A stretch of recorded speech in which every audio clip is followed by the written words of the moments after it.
Welcome to the Genius Factory. Enjoy the video. You start by saving what matters, then close apps to prevent corruption. This is important because devices write data on shutdown. Once done, remove controllers and chargers so nothing interferes with reset.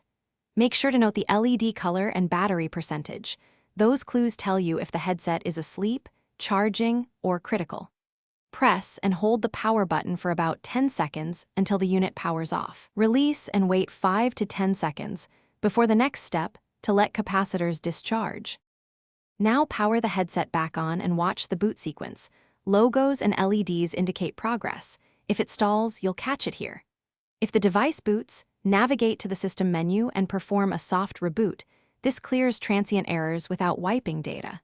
Make sure to check firmware version and controller pairing status, because outdated firmware or lost pairings often cause instability.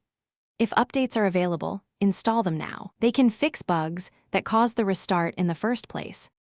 Finish by repairing controllers and accessories, then test tracking, display, and audio to confirm normal operation. This validates the restart.